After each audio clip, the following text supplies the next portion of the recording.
very happy Yom Kippur to all of you. Yom Kippur today, from sundown last night to sundown tonight. A good Jew doesn't eat. That chicken was good. Elfrie's over there. Doesn't drive a car. They want me to walk from my house and praise all day long. Okay, now you're finding out what kind of Jew I am. Our guest speaker today has been here before. She is Dr. Charlene Smith.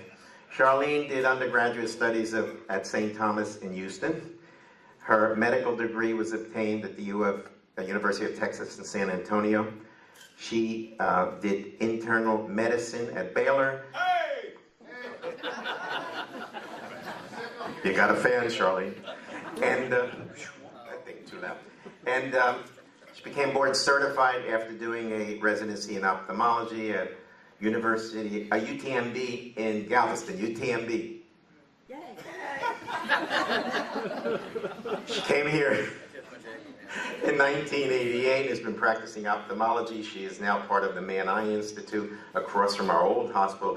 Please welcome Dr. Charlene Smith.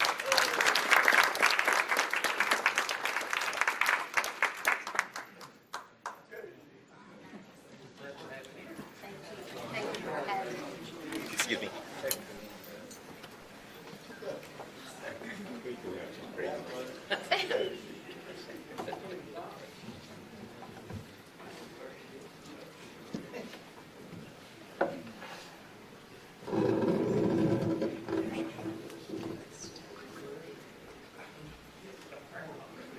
Today, I've been asked to speak about aging and your vision. Many eye problems can be treated with great success when diagnosed early. Everyone over 40 should have yearly eye exams with their eye care professional. It's important to understand how vision works. This diagram shows you the cornea and the lens working together to focus images on the retina and give you clear vision. As you age, there are some normal changes in the vision. You may need to wear reading glasses, or you may need to wear bifocals or progressive lenses. You may also notice reduced contrast sensitivity. That is the increased need for light to see things, like reading a menu or the newspaper. And you may also notice a little more difficulty seeing to drive, especially at night. Common problems that are encountered are cataracts, glaucoma, macular degeneration, and diabetic eye disease. Cataracts affect over 20.5 million Americans over the age of 60. Glaucoma affects over 2.2 million Americans. And another 2 million Americans don't even know they have glaucoma. Macular degeneration affects about 13 million Americans over the age of 60.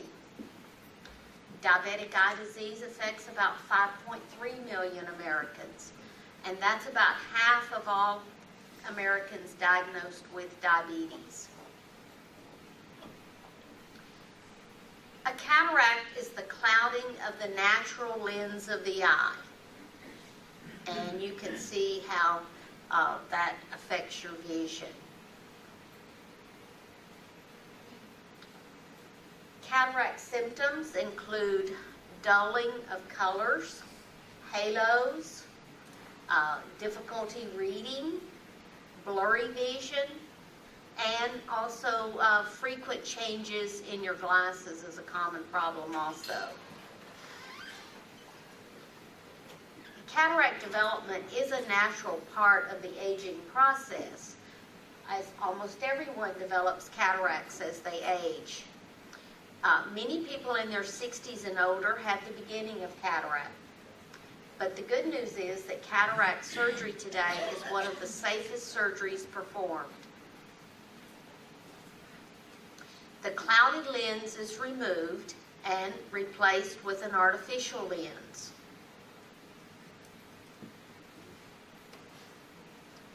During World War II, the first lens materials were discovered, and those were the canopy materials for the airplanes. And this is a picture of a modern intraocular lens implant. The single vision lens gives you good distance vision. But now we have also the multifocal implants. That gives you improved near, mid, and distance vision. You have freedom from wearing glasses for most activities. 4 in 5 people in the clinical trials stated that they only occasionally needed their glasses. You can usually read a menu, work on the computer, drive, play golf, watch TV, all without depending on glasses. You should, however, wear your sunglasses out in the sun. Glaucoma is the second leading cause of blindness.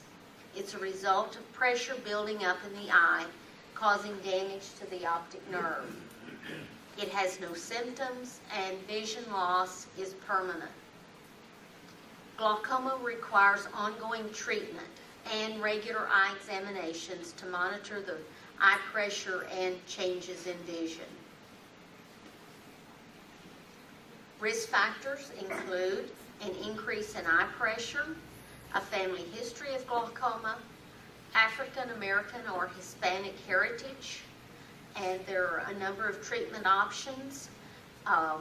Once you undergo diagnostic testing, then you may be treated with eye drops, or you may have a surgical procedure. Diabetic eye disease is another major problem. 3.7 million cases of diabetic eye disease in 10 years have been diagnosed. 7.7 million Americans now have diabetic eye disease. It is often first detected during a dilated eye exam for people with diabetes. You will note changes in the blood vessels in the back of the eye. Diabetic retinopathy is the most common eye disease resulting from diabetes, and it's caused by a lack of blood and oxygen to the retina.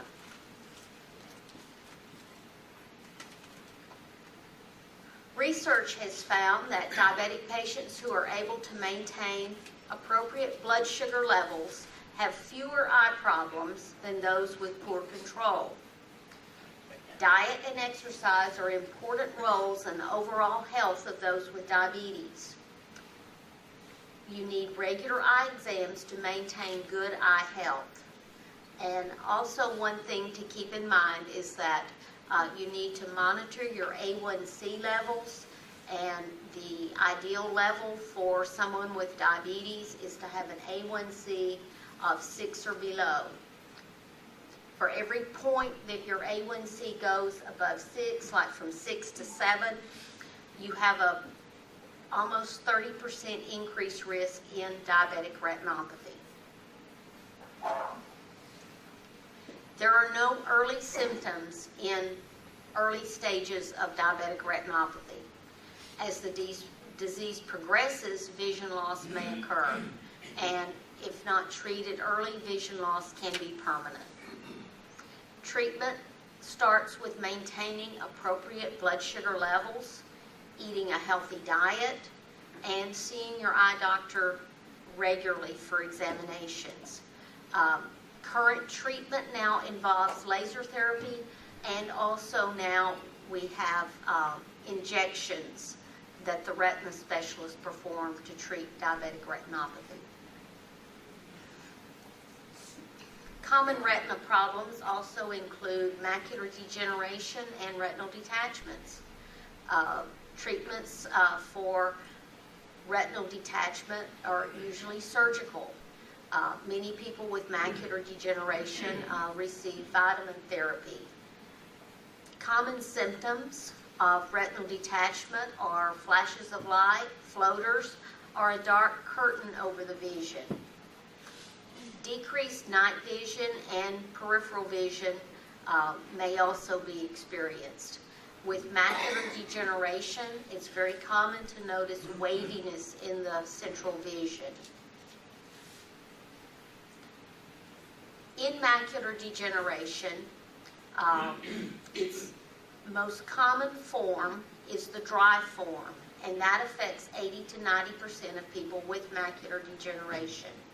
It's usually asymptomatic, and most people have excellent function of their vision. The wet form is less common, seen in 10 to 20% of people with macular degeneration, and there is significant loss and distortion of central vision. It occurs when abnormal blood vessels grow under the retina and begin to leak.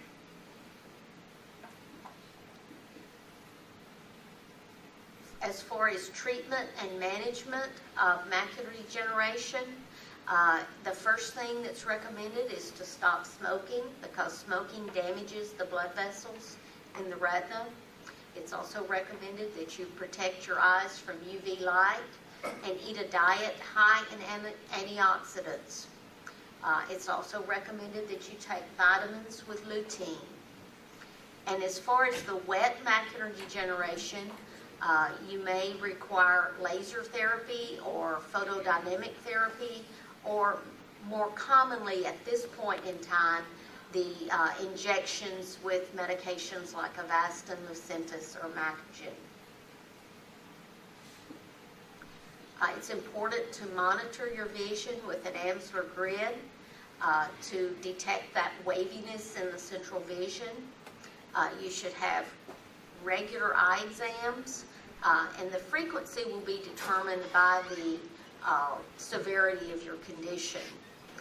It's important to report symptoms of distortion immediately and monitor with that grid daily. One of the most common complaints in adults over 25 is dry eyes. It affects women over 45 more than men, and it's the leading cause of contact lens problems in adults over the age of 45. A lot of prescription medications can contribute to dry eye syndrome. The symptoms include a dry, prickly sensation. It could be morning or evening, excessive tearing, or blurred vision. And especially be careful about sleeping under a fan, because that can really dry your eyes and wake up in the morning with a lot of irritation. The treatment for dry eyes most commonly involves artificial tear supplements. Some people also do require a tear ointment at bedtime. There are vitamin therapies as well, and some people also benefit from the punctum plugs that go in the punctum to prevent the outflow of tears. There are some newer treatments involving the LipiFlow system and various other newer modalities. So that's, in a nutshell, the aging eye. Does anyone have any questions? What's a Yes. freckle on the eye? That's like a mole on your skin, only it occurs in the retina. And we always watch those carefully, because just like a mole on the skin can turn into melanoma, those in the retina can as well. What causes it? Stress. Yes. You mentioned some drugs in it, because I think we probably have a few people in here with dry eyes. What are some of the Yes, over-the-counter or drugs that are used that cause dry eyes? That can cause dry eyes. Yeah. Antihistamines is a very common one. Lots of people around here have allergies and take a lot of antihistamines, and that really dries you out. Diuretics, beta blockers, decongestants, various medications, like those are some of the most common ones. Yes. How much does exposure to sunlight and ultraviolet light contribute to something like cataracts and Is there a difference between a $200 pair of sunglasses and a $10 pair of sunglasses? Well, the main thing is whether it has the UV coating. And if it does, then whether it's expensive or inexpensive, it should be adequate. But yes, UV light has been shown to be a significant contributor to cataract formation. They did a big study probably about 20, 30 years ago where they studied office workers and fishermen. And they accounted for all the other variables like smoking and alcohol, various other factors that could confound the results of the study. And they found that the UV exposure significantly increased the rate of cataract formation. How do you know if you're a candidate for laser surgery in your eyes? Like LASIK. Yeah, LASIK. Uh-huh. Well, you have to have an eye exam and have your prescription measured and your cornea measured, and there's a lot of factors that. I mean, it's kind of in general. If you're 20/40 or Well, 40, it depends on the prescription and the corneal shape more than just what your visual acuity is. Any other questions? How long have they been doing successful cataract surgery? Oh, well, it depends on what you call successful. It's been done for centuries, but modern cataract surgery with the implants has been done since about our early 1970s. Was the multifocal lens, can you only get that if they're replacing the lens due to cataracts, or is that? Occasionally, people have a clear lensectomy. And in those people, sometimes it's because they have a very extreme prescription and it's difficult to wear glasses. But most of the time, people have their lenses removed because they have cataract. And that's when you would get the multifocal implant. Any other questions? Yes. I've been getting shots in my eyes for about 8 years now. I have macular degeneration, I'm a diabetic. I've had cataracts taken off, and then I had a film over it, and I had that removed. And, I don't know if it gets better or it don't get no worse. But I'm restricted on my driver's. Right. Right. Well, the injections have been found to, in some people, improve vision, but in the majority of people, maintain vision. That knowing the natural course of macular degeneration, it tends to get worse over time. And then when they found that these injections would stabilize it, it's been very successful. And some people actually get improvement in their vision with the injection. Well, it don't get no worse. And so it sounds like you're stabilized. Yeah. Any other questions?